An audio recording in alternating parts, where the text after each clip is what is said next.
Bom, vamos lá, pessoal. Vamos começar mais uma noite de atendimento fraterno de apoio ao dependente químico, que também serve para qualquer pessoa que queira estar aqui conosco para entender a doutrina espírita de forma mais simples, né? Que a gente sempre tenta simplificar aqui o que é o espiritismo no geral, trazendo temas sempre muito relevantes, temas que são fantásticos, que podem nos trazer esclarecimentos sobre o que é, como funciona a doutrina espírita, qual a sua filosofia e de que forma ela pode nos ajudar no nosso dia a dia, né? no nosso comportamento e na nossa reforma íntima, nossa reforma moral.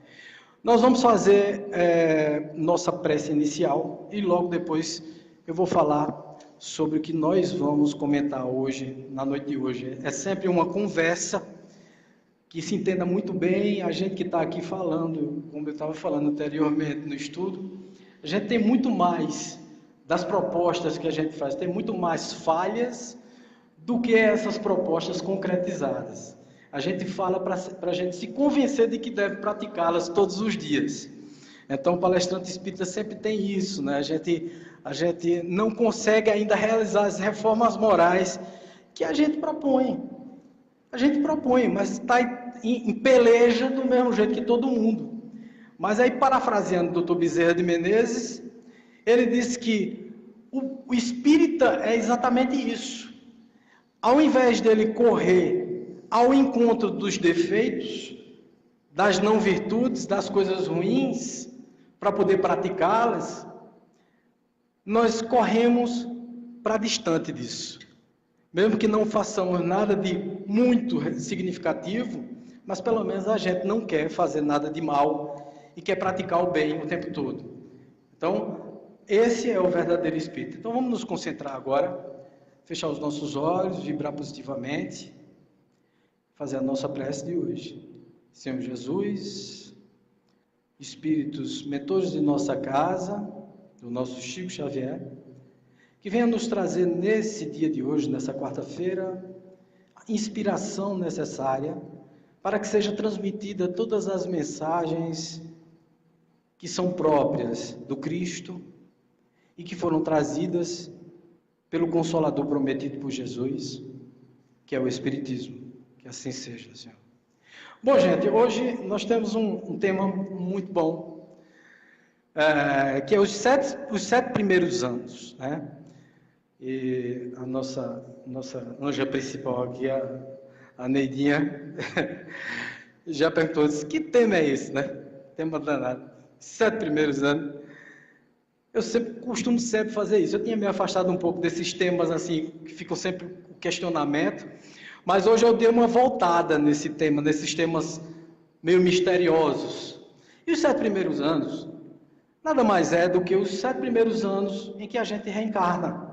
O que é que acontece nos primeiros anos e qual a importância desses 7 primeiros anos? E para a gente iniciar bem sobre exatamente esse princípio da reencarnação, eu vou passar um videozinho que é um vídeo como se fossem os slides do YouTube. Eu gostaria que vocês prestassem atenção nesse vídeo. Naturalmente não vai dar para enxergar muito bem para quem está da internet, quem está assistindo pela internet, mas aqui com certeza todos enxergarão. Ok? Vamos lá.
Bom, gente, vocês viram, eu fiz questão de passar esse videozinho, porque ele é extremamente elucidativo, até para a gente começar a trabalhar o nosso tema. É importante que a gente entenda o que é a reencarnação. Algumas pessoas vêm a primeira vez à casa espírita e muitas vezes nem sabem que a gente tem como a reencarnação como um princípio básico. Um dos fundamentos da doutrina espírita é exatamente a reencarnação. Sem a reencarnação, eu, por exemplo, não estaria aqui no espiritismo. Vou explicar para vocês, porque eu não iria acreditar na justiça divina. Eu seria mais um materialista no mundo. Porque para mim, para ter lógica, todas as coisas que acontecem no mundo com as pessoas, todos os defeitos físicos, tudo que a gente acha que é uma injustiça que está acontecendo, a pessoa nascer miserável ou com uma doença já pré-existente, prestes a morrer, sofrendo, sem ter uma aparente causa para aquilo tudo. Então, para mim, aquilo ali seria um absurdo. Para a minha visão, na época que eu entrei no espiritismo, eu estava desenganado, completamente desenganado, eu não via solução para as minhas crenças. E eu comecei a ser um materialista. Graças a Deus que eu fui buscar o espiritismo e descobri que existia a reencarnação. Então, para mim, a reencarnação fazia todo sentido do mundo, né? A reencarnação, para mim, é a justiça divina sendo mais explícita do que nunca. Se eu não reencarnar, eu não tenho como resgatar as coisas que eu fiz, resolver os meus problemas, fechar a minha equação. Se eu deixo débitos, eu preciso pagar esses débitos. Aí vem exatamente o nosso tema de hoje, que é os 7 primeiros anos. Gente, é impressionante como acontece essa reencarnação. E muitas coisas são ditas a respeito da reencarnação, principalmente os mitos que fazem a respeito da reencarnação. Primeira coisa que dizem é o seguinte: ah, não, eu posso abortar porque o espírito não está aqui ainda. Não houve ainda uma conexão do espírito com o feto, porque ainda não aconteceu a conjunção carnal, o sexo, para que isso ocorra.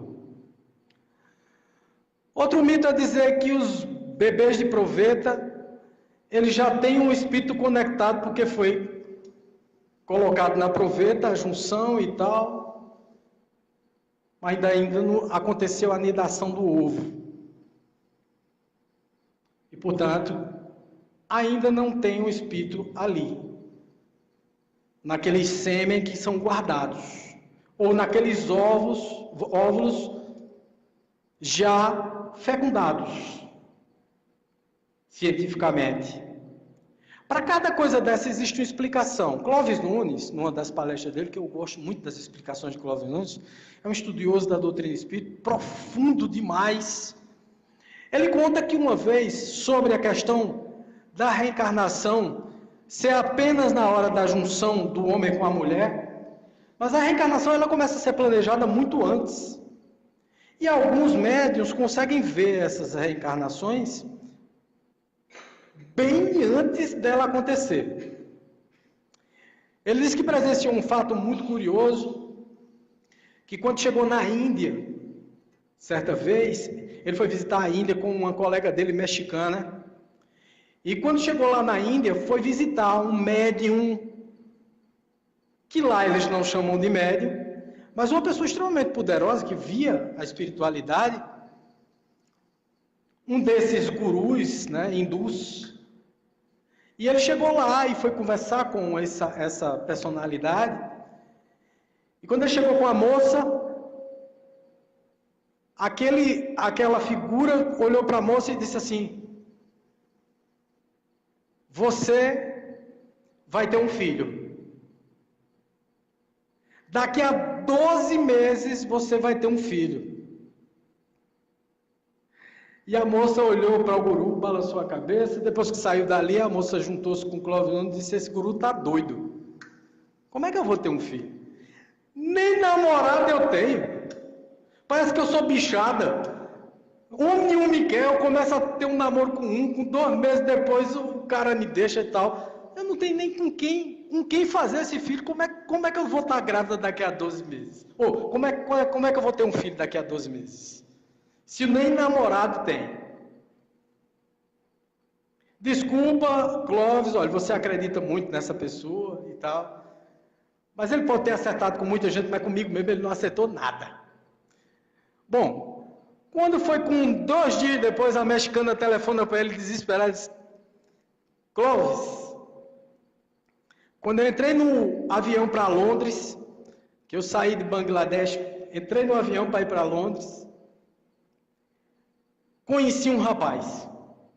Foi paixão à primeira vista, estamos juntos. Com pouco tempo depois, ela entrou em contato com ele e disse: estou grávida. Com 12 meses, exatamente, o menino nasceu. Então, significa dizer que o espírito se conecta ao corpo com projetos muito antes. Existe uma projeção, existe uma escolha dos espíritos para aquelas encarnações mais específicas. Existe também a questão dos óvulos que são fecundados através de espermatozoides, e que muita gente diz assim: não, o espírito fica lá conectado, porque aí já é o extremo, né? Não, o espírito foi conectado. Já pensou um espírito besta desse? O espírito que fica lá congelado junto com o óvulo, esperando que um dia, daqui a centenas de anos, aqueles óvulos ali sejam colocados para anidação dentro de um corpo humano. Lógico que não é assim, né? Ali não tem ainda o espírito, e pode até ter, daqueles espíritos que são renitentes e que provocaram grandes confusões aqui no plano terrestre. Eles podem estar pagando algo e ficam ali esperando como prova que eles mesmos escolheram. Mas isso não, em 90% dos casos não é assim. Precisa da anidação do ovo. Quer dizer, precisa acontecer o processo. Mas é tão perfeito esse processo, gente, de conexão com o corpo. Vocês veem o que o ser humano é capaz, né? E como a obra divina foi perfeita. A partir do momento em que o óvulo é fecundado, a conexão do espírito está ali, já estava um pouco antes, em pensamento, em energias. Logo depois o feto começa a se desenvolver, e por incrível que pareça, o feto passa por toda a estrutura evolutiva. No começo, o feto tem olhos laterais, não frontais, como as aves. Depois, o feto tem um rabo, que depois ele perde. Mas o corpo humano vai se estruturando. E o perispírito que montou o corpo, que é o modelo organizador biológico, ele vai montando cada coisinha. Nada fica fora do lugar. O olho fica no olho, na cara. Porque podia ficar no outro canto, né? Os órgãos podiam nascer embaralhados. Não.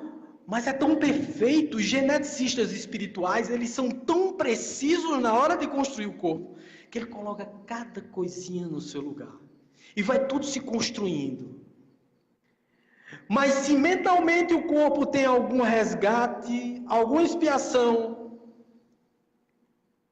imediatamente o processo mental, porque a mente é que constrói através do perispírito o novo corpo que vai nascer. Então, quando chega em determinados órgãos em que ele afetou no passado, por exemplo, suicídio, se ele tomou veneno para se matar, o estômago vai nascer com alguma problemática. Mas, Wagner, isso é castigo de Deus? Não. Isso é consciência própria. Eu, consciencialmente, não consigo me convencer de que aquilo não deve acontecer. Então, para poder eu resgatar aquela interrupção da minha vida passada, que foi programada para 70 anos, e eu aos 40 cometo suicídio, eu tenho primeiro 30 anos lá no plano espiritual para passar, para chegar à época de reencarnar. E quando eu reencarno, eu venho com uma faturazinha, que é exatamente isso que a gente viu no vídeo. A gente tem sempre um pagamento a fazer. A gente não está livre de pagamentos, tá, gente? Então, o que que acontece? Na hora das escolhas dos casais, eu vou escolher casais que geneticamente me proporcionem as provas e as expiações que eu preciso passar. Porque lá naquela família, junto com aquele casal, que tem tudo a ver com a minha família espiritual, que eu adquiri no plano espiritual, e que eu adquiri aqui na Terra, nas sucessivas encarnações, eu tenha exatamente determinado problema genético, e o meu irmão que nasceu no mesmo casal não tem. Eu nasço com o problema da família. Já o meu irmão não tem nada a ver com aquilo. Porque ele não tinha problema nenhum, então ele não nasce com aquilo. Consciencialmente ele não tem aquilo. Você veja como é perfeita a obra. Mas mais do que isso. Os 7 primeiros anos, a partir do momento em que você nasce, que você está no feto, e que você sai do corpo da sua mãe, você ainda está imaturo. Porque toda a tua estrutura psíquica, ela vai sendo remontada. E você fica meio que com um pé lá e outro cá.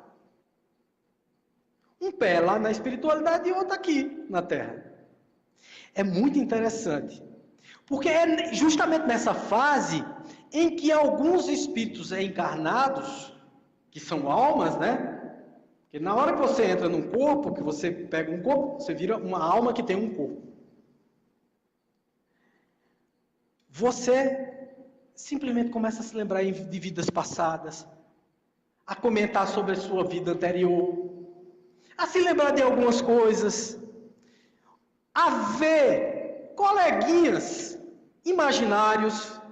Quantas vezes a gente não já viu, sei lá, o nosso menino, o meu mesmo, brincava com um o tempo todo. Era no tapete de casa conversando. E eu ficava impressionado com aquilo. Meu Deus do céu, qual é a criatura que está na frente dele aí? E ele ficava conversando. Era um colóquio grande com o espírito que estava ali na frente dele. Batida de papo assim, na maior, na grande. E eu vi quando ele fazia assim e franzia a testa. Veja que coisa fantástica. É a conexão que a gente ainda tem no plano espiritual. Então, são aqueles 7 primeiros anos que você vai amadurecendo.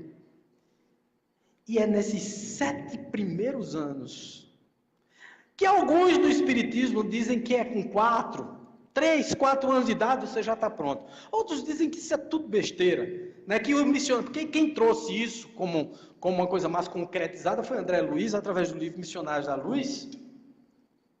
Psicografia de Francisco Cândido Xavier, e ele nos trouxe assim algumas coisas maravilhosas como essa, né? A concretização da reencarnação. Alguns levam isso muito a sério, outros não levam. Bom, o fato é que fisicamente, realmente o corpo amadurece e até os órgãos se consolidam. Por exemplo, a caixa craniana se fecha,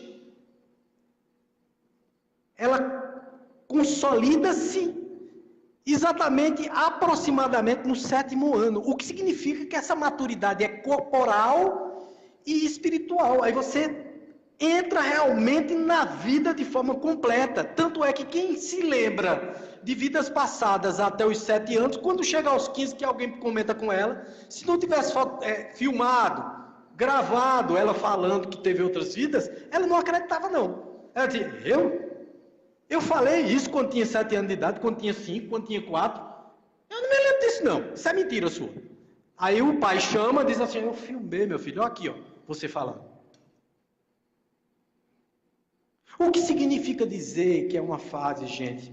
Onde é que eu quero chegar? Extremamente sensível.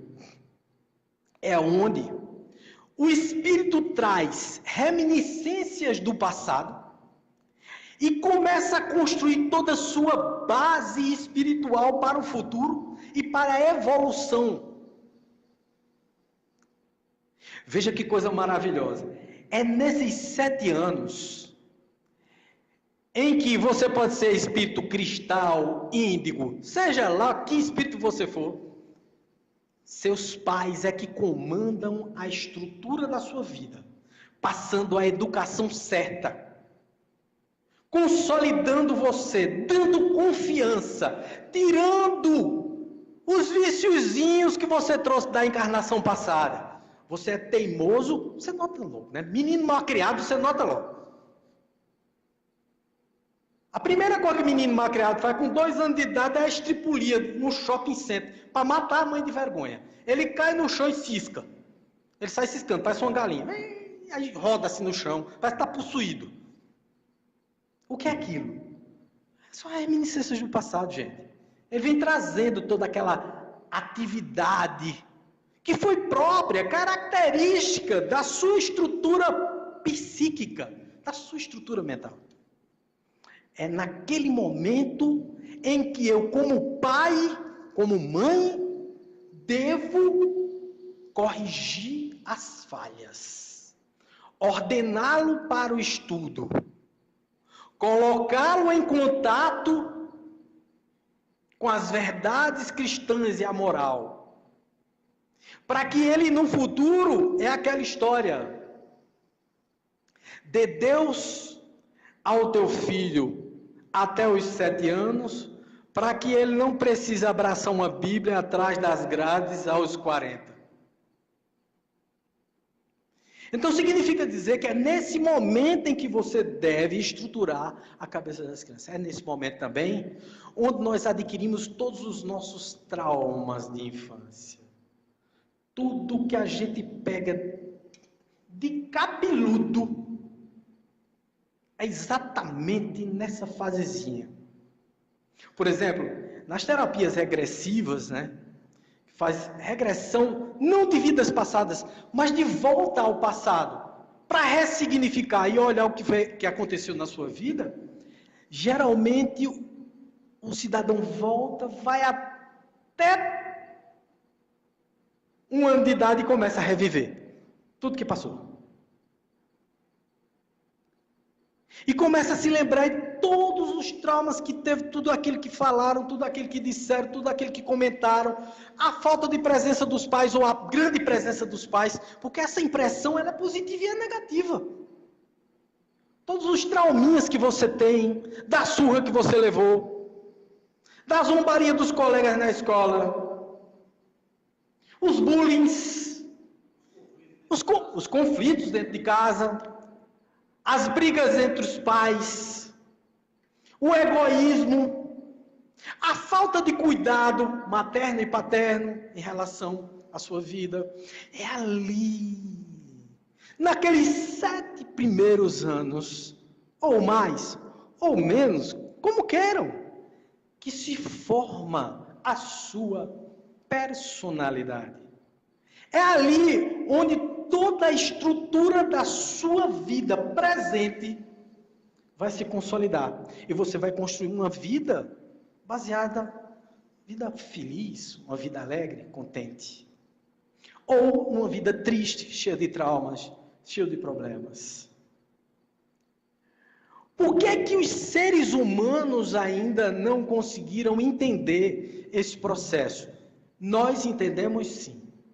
A partir do momento em que eu decido ser pai ou mãe de alguém, eu tenho a certeza absoluta, intrínseca, eu posso ser o maior materialista do mundo, que eu tenho a certeza de que me passaram a responsabilidade do tamanho de um bonde.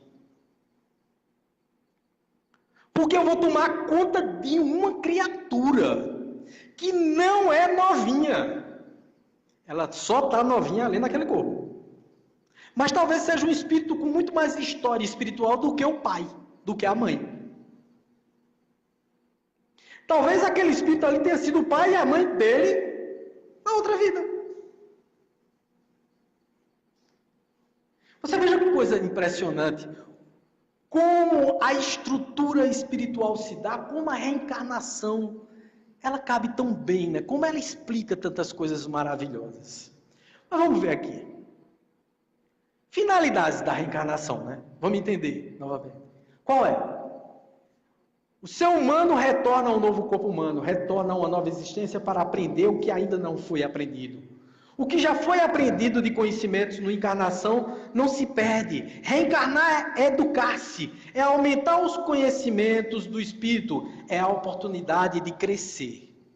Significa que toda encarnação dessa, gente, a gente está tendo a oportunidade. E esses 7 primeiros anos, eles são fundamentais para você dar seguimento ao seu planejamento espiritual. Tudo que você planejou lá na erraticidade, na espiritualidade, pode ser bem sucedido ou mal sucedido.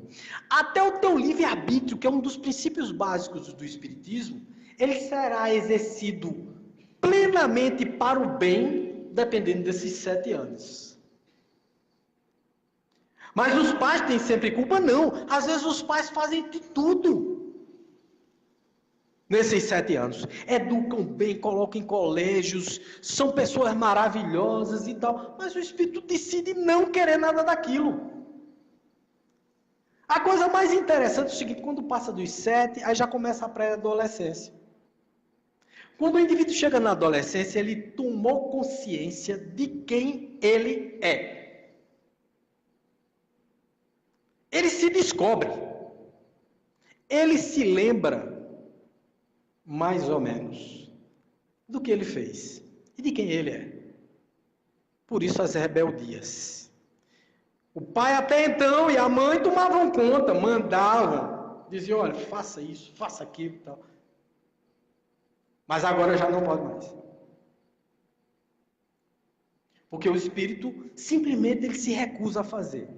Por isso que a gente chama de aborrecente, né? Fulano está aborrecente agora. É exatamente por isso. Então vamos lá. Promover através do aprendizado o nosso crescimento moral e espiritual. Essa é a finalidade da reencarnação. Reencarna-se para quê?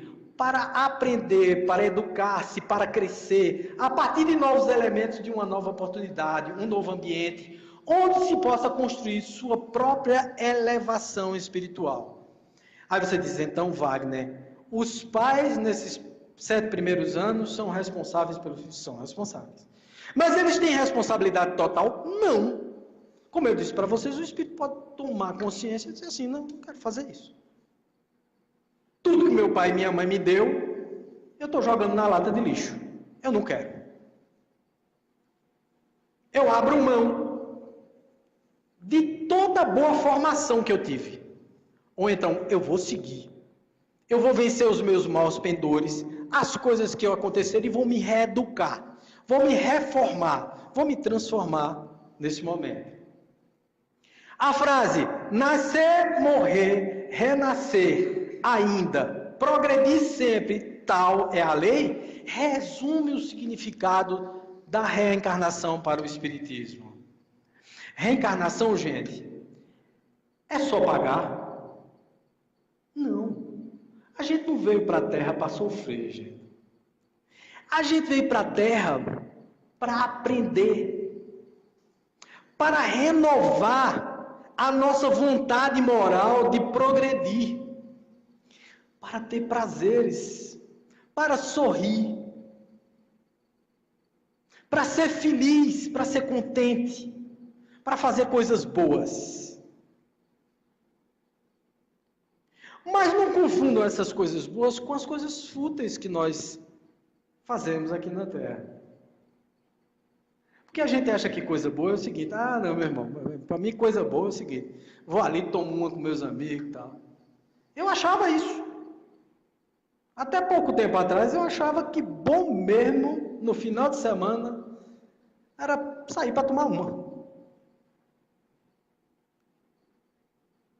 Eu achava que o objetivo da minha vida estava calcado, fundado, estruturado.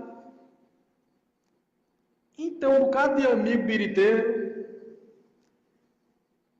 eu já começava a contar os dias, né? Segunda, terça, quarta, quinta. Quando chegava na quinta, eu digo, sexta já tem?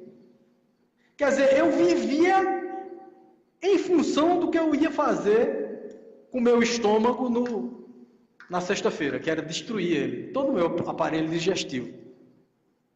Escolha. A maioria das pessoas pensam assim. Uns com bebida, outros com ganhar dinheiro.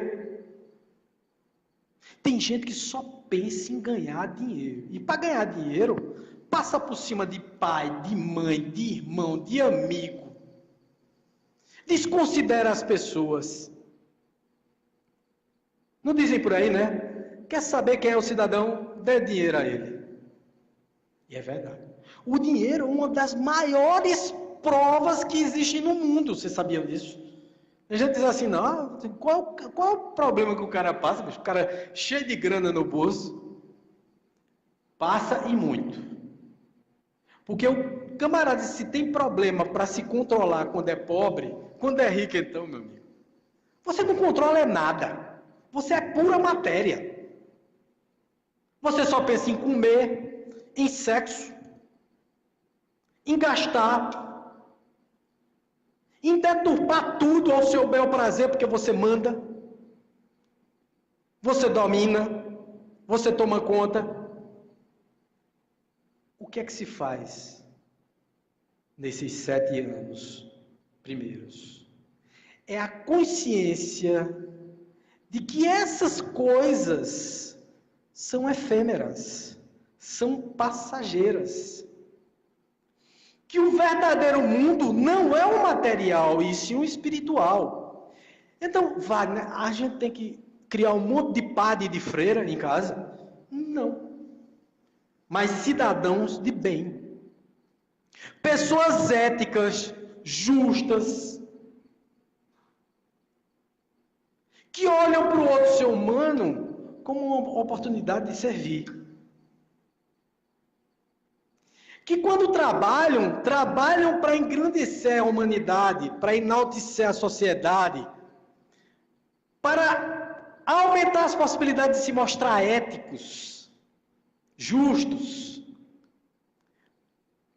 para trazer a música para o mundo, para construir prédios maravilhosos, para descobrir vacinas, para inventar objetos fantásticos que facilitarão a vida do ser humano aqui na Terra. Esses são os objetivos. Ah, quer dizer, aquele monge que fica lá. Não, isso é uma opção dele. Mas a vida é para ser vivida. Da forma certa. Sem dar valor ao material, construindo coisas materiais em benefício da humanidade.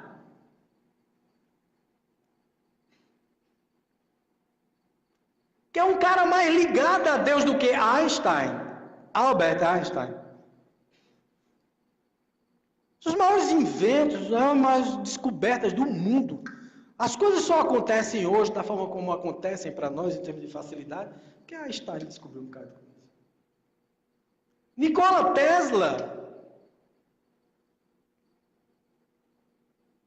que foi um excelente espírito, altamente espiritualizado, cara.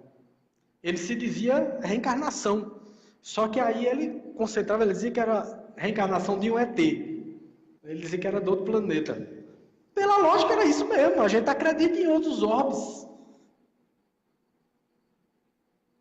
Nikola Tesla foi quem trouxe a tecnologia sem fio. A gente usa o Wi-Fi hoje em dia, telefone celular, pela tecnologia Wi-Fi, por conta de Nikola Tesla. E em combinação com Alexander von Graham Bell, que era Graham Bell, foi o inventor do telefone, combinou essas duas coisas. Veja como dois seres humanos criados. Nikola Tesla, no começo da sua infância, aos 7 anos de idade, ele se via cavalgando em raios. Quando a tempestade começava a cair o raio, ele dizia assim, um dia eu vou cavalgar num raio desse. Será que era doido o indivíduo? E a mãe dele disse assim, você é um gênio. E acreditou no potencial dele e botou ele para estudar. E educou ele no bem. Era um cidadão extremamente ético, bom de coração. Tanto que ganhou muito dinheiro, mas deu, todo o dinheiro que tinha ele saiu distribuindo para todo mundo. Não levava em conta nada, dinheiro, não queria saber de fama, não queria saber de nada. Era um padre? Era uma freira? Era um espírita?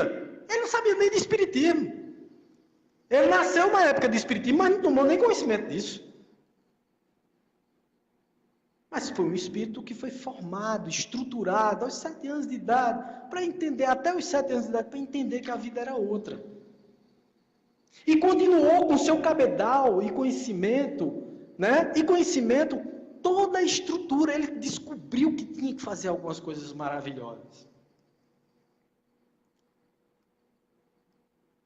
O conjunto de hábitos morais e intelectuais adquiridos, aprimorados, se agregarão às tendências inatas arquivadas ao longo do carreiro evolutivo. E jamais se perderão com a desintegração da matéria. Da mesma forma, os transtornos psíquicos não resolvidos serão mantidos de uma encarnação a outra. Então, quer dizer, não é só aquilo que você adquire nos 7 primeiros anos, com os bullying, com os problemas que você passou. Muitas vezes foi em vidas passadas que você trouxe um monte de probleminha, de complicações mentais, de situações que foram vividas no passado. E essas situações vieram a se repetir no presente. Às vezes você não teve firmeza suficiente para continuar um projeto que você tinha no passado. Você veio para continuar agora. Então, muitas vezes você traz essa bagagem espiritual. Por habitar um corpo ainda frágil, pode se modificar com mais facilidade o comportamento do espírito reencarnante. Na pergunta 383 do Livro dos Espíritos, diz qual é para o espírito a utilidade de passar pela infância. Prestem atenção nisso. Encarnados com o fim de se aperfeiçoar, o espírito é mais acessível durante esse tempo. As impressões que recebe e que podem ajudar o seu adiantamento, para o qual devem contribuir os que estão encarregados da sua educação. Em nota de rodapé, Herculano Pires comenta: os pais e os professores espíritas devem ponderar sobre esse item e os que lhes seguem. O Espiritismo vem abrir um novo capítulo da psicologia infantil e da pedagogia, mostrando a importância da educação da criança, não apenas para essa vida, mas para a sua própria evolução espiritual. Veja a importância, gente, é muito importante. Porque, sabe, toda aquela bagagem negativa que a gente trouxe nos 7 primeiros anos, a gente pode dissolver muito dessa bagagem negativa.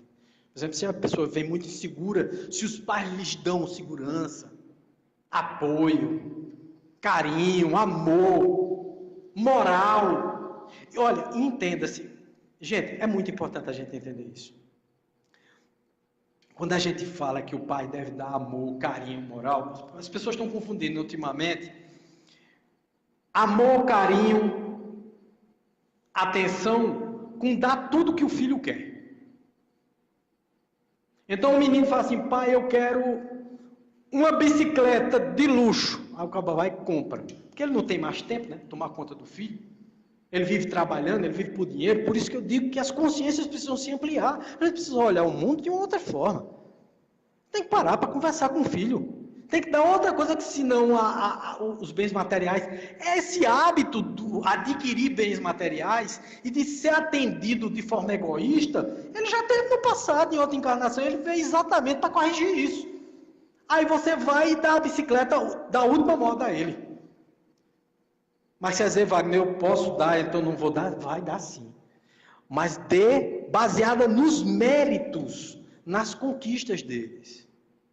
Se você passar de ano, se você se comportar direito, se você fizer as coisas certas, aí você vai liberando as coisas materiais, mas mostrando que para tudo que você conquista, tem que haver um mérito. É o que a gente chama de meritocracia. Está faltando muito no Brasil, né?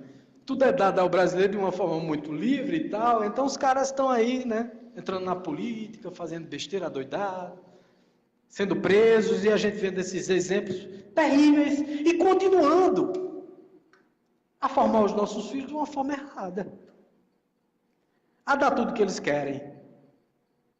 Vocês pensam que a tarefa de educar é da escola? Não é não, gente. A tarefa de educar é dos pais. A escola é a tarefa de instruir dentro das disciplinas da escola. Tem gente que pega a criança, joga no colégio, só vai pegar na hora. Tem gente que bota o menino de manhã, o menino só sai da escola de 5 horas da tarde. Está assim agora as jornadas de... Isso para atender a um mercado, que é o mercado dos pais que não podem simplesmente conviver com os filhos. Quando chega no final de semana, o menino diz, me deu uma moto. Vai dar. Menino adolescente, né, já. Ele vai se tomando de gostos fúteis. Quando chega na idade adulta, é o cara mais egoísta do mundo. Ele vem com as tendências do passado, adquire mais um bocado de besteira porque você só deu sem responsabilidade. E no futuro ele será um déspota. Um egoísta. Fora todos os transtornos. A depressão. Porque é o seguinte, quando você concentra toda a tua vida no ter, você vai chegar a um ponto que você já tem tudo. O que é que resta? Cadê a profundidade? Não tem. Por isso tantas pessoas, quando chegam à idade adulta, começam a entrar em depressão. Porque elas começam a perceber que aquilo do ter era muito banal. Aí, junto com o eu já conquistei tudo, vem as doenças. Começa a doer. Eu digo por mim. Acaba quando chega nos 52 anos como eu, começa a doer tudo. É perna, braço, pé. Eu dou uma corridinha até ali, é capaz de morrer quando chego em casa.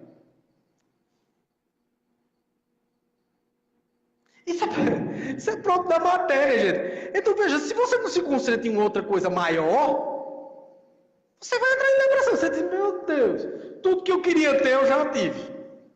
E agora eu estou velho, acabado. Com dinheiro, mas não vou comprar a saúde. Quer dizer, se você não for para transcender essa estrutura, porque velho, todos nós vamos ficar. Para você não ficar velho, tem que morrer novo. Mas todos que chegam à maioridade experimentarão as vicissitudes, os problemas, a complexidade de envelhecer. Se você não for uma pessoa voltada para o ser, entender o seu espírito, conheça-te a ti mesmo, já dizia o Panteão lá, no oráculo destinado a Delfos, oráculo de Delfos, tinha lá. Para o rei Apolo, para o deus Apolo. Conheça-te a ti mesmo. Se você não se conhecer, se você não se introjetar, é perdido. Você chega num ponto, você diz assim, para onde é que eu vejo vários seres que chegam com essa complexidade na sua idade adulta. Uns mais cedo, porque vem todos os dramas mentais, psicológicos e tal. Outros mais tarde. Então, gente, esses 7 primeiros anos são fundamentais para sedimentar uma vida pensando em algo a mais do que apenas ter coisas que são materiais e que tu não vai levar absolutamente nada para o túmulo ou para a vida espiritual. Duvido tu levar teu dinheiro? Tu até pode botar dentro do caixão. Mas vai ficar debaixo da terra. Contigo não vai.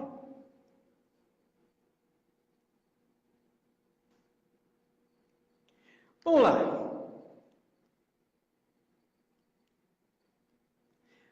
Após os 7 anos, o que é que acontece? O espírito readquire a sua própria personalidade, tornando-se mais difícil a modificação de caráter.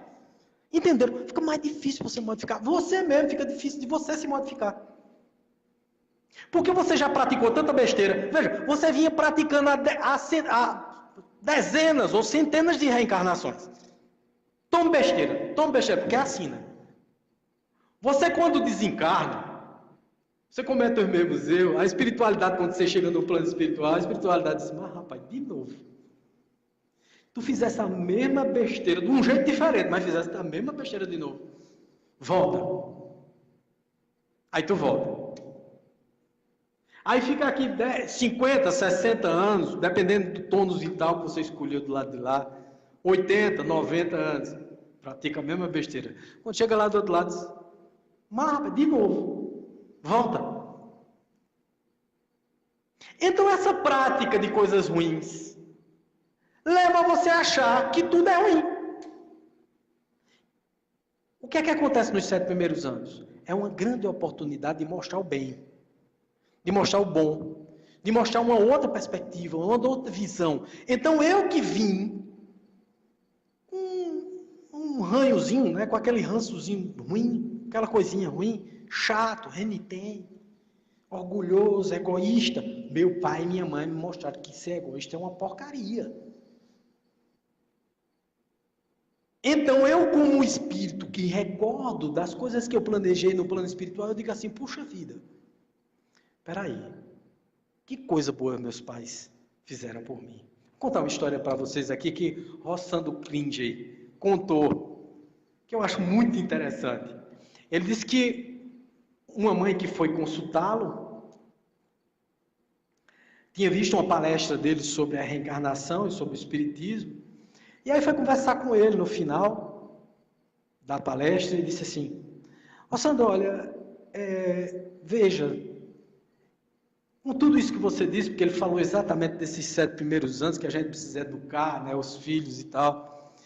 E aí ele disse assim uma coisa muito maravilhosa, que ele disse assim que é por conta disso que os espíritos, que as pessoas podem ser muito bem sucedidas, mesmo tendo sido mal sucedidas nas encarnações passadas, mas os pais deram uma base tão boa, educaram tão bem que a pessoa se transforma, né? Então ele disse que uma mãe procurou ele e disse assim, olha, Rossandro, o meu filho,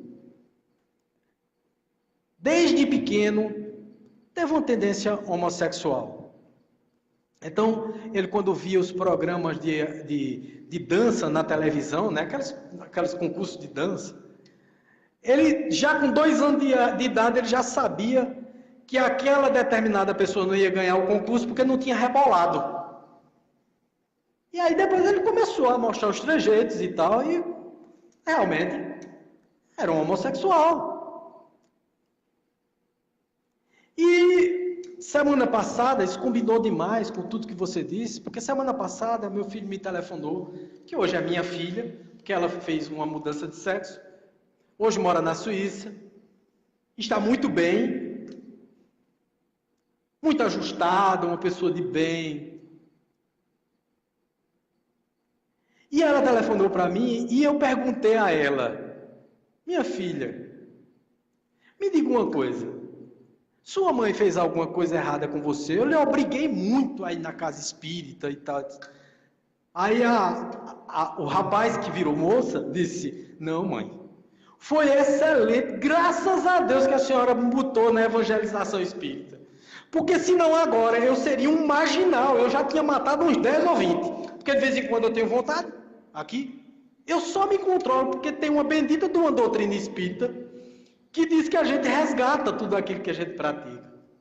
E eu aprendi tudo aquilo na evangelização infantil.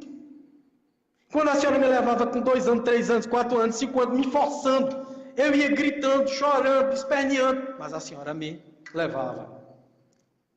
E a senhora continuou me ensinando, mãe. Ensinou a ser uma pessoa de bem, porque não importa sexo, nem escolha sexual, seja do bem. A tua moral é que importa, não importa a escolha que você fez, qual é o problema? É tua escolha. Seja do bem. Eu costumo dizer aqui sempre que é melhor um ateu cheio de ética e de princípios morais do que um religioso hipócrita que prega as coisas na igreja e lá fora faz um monte de...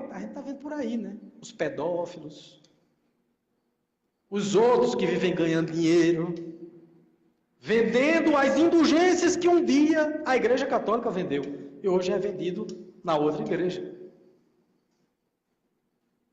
Como falsa promessa de uma vida maravilhosa lá do outro lado.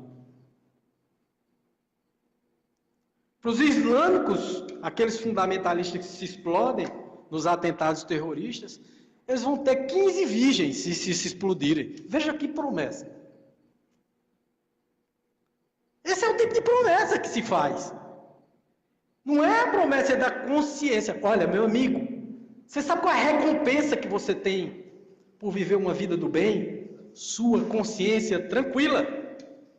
Essa é a verdadeira recompensa. E não o céu. E não o castigo do inferno. Você, para poder resgatar, você tem a reencarnação. Volte de novo. Você fez a mesma besteira. Você agravou até as besteiras que você fez. Mas Deus é extremamente magnânimo, bom, justo. E Ele te dá sempre novas oportunidades com a qual você pode evoluir. É igual a uma pessoa que não passou na escola, no colégio. E aí, no outro ano, você pode repetir a classe. Você tem a oportunidade de repetir a classe. Do mesmo jeito é a vida, gente. A gente tem sempre as novas oportunidades. Readquirir as suas personalidades torna-se mais difícil a modificação de caráter, desde que impulsionado para o mal. O Espírito Emmanuel, em O Consolador, nas perguntas 108 a 111, diz que somente o lar educa. A escola apenas instrui, como eu já falei para vocês. Paralelamente, o Espírito André Luiz diz que o lar é o principal agente transformador de nossa conduta.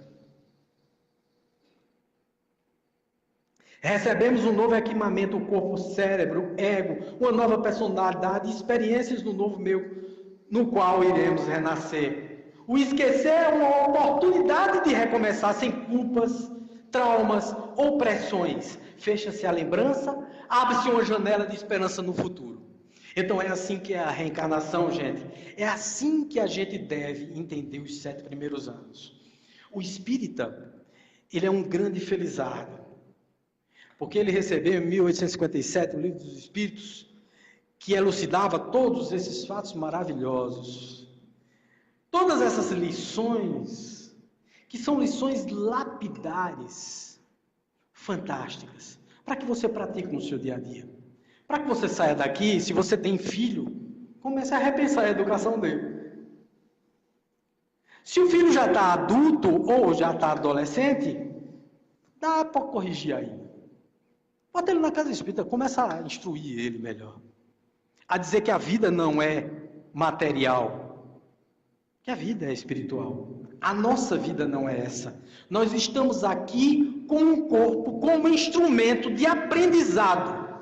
E vamos voltar para o mundo espiritual, que é a nossa verdadeira pátria. Tudo o que estamos fazendo aqui terá uma repercussão diretamente proporcional na próxima vida que você vai ter. Seja ela na vida espiritual, porque se você fez algumas besteiras que tirou a tua vida antes do tempo, você ainda continua com muita vitalidade carnal, material, portanto você não vai se libertar da matéria. E a maioria, gente, a maioria de nós continua fazendo essa besteira. Tiramos o nosso tom vital. Através da bebida, do fumo, das drogas, do consumismo, do sexo exagerado, adquirindo doenças sexualmente transmissíveis, desencarnando, portanto, antes do tempo.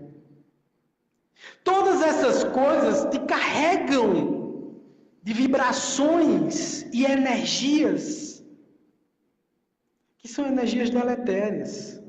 A física quântica explica isso claramente, é muito nítido em relação a isso. Tudo que você tira do universo, o universo pede de volta. Não adianta. É uma questão matemática. Eu tirei, tem que recolocar. Se eu mexi com a ordem estrutural, eu preciso reestruturar. É fácil e simples de entender. Se eu chuto a perna de alguém, a consequência é que ou ela me deu um murro, um soco no meio da cara, ou que ela sinta muita dor e tenha muito ódio de mim e transmita para mim uma energia altamente negativa, capaz de desfazer o meu dia, porque eu culpei. Eu me culpei. Na medida em que eu tenho uma consciência pesada, as coisas começam a acontecer comigo. Eu já comentei aqui, muitos perguntam a mim, Wagner, esse negócio de macumba, trabalho feito, isso pega? Eu digo, depende de você. Se você está suscetível a isso, pega. É só vibração. Se eu estou querendo, é aquela história, né? Não tem aquela história que eu acho muito engraçada, né? Rapaz, tá me dando uma coisa. Aí o cara faz assim, receba. Ele disse, mas é ruim. Ele disse, então devolva. Então quer dizer, se você está recebendo coisa ruim, é porque você quer ela. As coisas não vão pegar em você se você está devolvendo. Não, eu não estou nem me atingindo com isso. Eu não tenho culpa nenhuma em relação a isso. As invejas do mundo, o que os outros pensam de mim, pouco importa. O que importa é o que eu penso de mim e o que eu estou fazendo para a humanidade. E o que eu estou fazendo para consertar os erros do passado. Os ajustes que eu estou fazendo hoje que eu não fui capaz de fazer no passado. Então é isso que é a vida, gente. Bom, antes de encerrar aqui, eu vou divulgar para vocês aqui o Natal Sem Fome, que quem puder contribuir com a cesta básica, ou então 1 quilo de alimento, o Centro Espírita aqui, o nosso Grupo de Estudos Espíritas Chico Xavier, está recebendo as doações. Nós fazemos sempre uma festa belíssima aqui, no final do ano, no Natal. O ano passado eu me vesti de Papai Noel, fiquei a coisa mais linda do mundo, Papai Noel magro, esquisito, teve que botar um busto do tamanho do mundo para poder parecer o Papai Noel. Mas foi lindo, é uma festa linda, onde a gente recebe as pessoas, onde a gente vê a alegria no coração daquelas pessoas que necessitam muito. É isso que eu falo, é o bem. É o bem que a gente transmite para o outro. Então, se a gente tem a oportunidade de, pelo menos uma vez no ano, fazer esse bem maravilhoso, que façamos. Estamos recebendo essas cestas aqui, no nosso Grupo de Estudos Espíritas Chico Xavier. Também no Parque Estacionamento, que fica lá ao lado da Prefeitura, tá certo? Então, o Parque Estacionamento fica ali, do lado da Prefeitura, vizinho à Pizzaria La Massa. Então, lá vocês podem levar também. Então, quem não tem condições de se deslocar para cá, então pode dar uma chegada lá no Parque Estacionamento e deixar a sua doação. Aqui no Parque Estacionamento e também na Assistec, que é a loja do Dejan, que fica ali do lado do Banco do Brasil.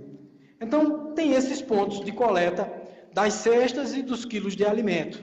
Vamos fazer um Natal bem bacana, um Natal sem fome para as pessoas que têm muita necessidade. A festa é bonita, é linda e é muito bom fazer o bem. Faz bem fazer o bem. Um beijo no coração de vocês. Nós vamos ter aqui os passos magnéticos agora. Vocês podem fazer a fila. Depois tomem a água fluidificada, tá? A aguinha fluidificada é sempre bom. E quem não quer tomar o passo pode até tomar água fluidificada também, que é magnetismo, entra e atinge os chakras e vai conseguir melhorar mais a tua vibração interna, a tua vibração mental. Tá certo? Um beijo no coração. Até a próxima comunicação com vocês. Um abraço.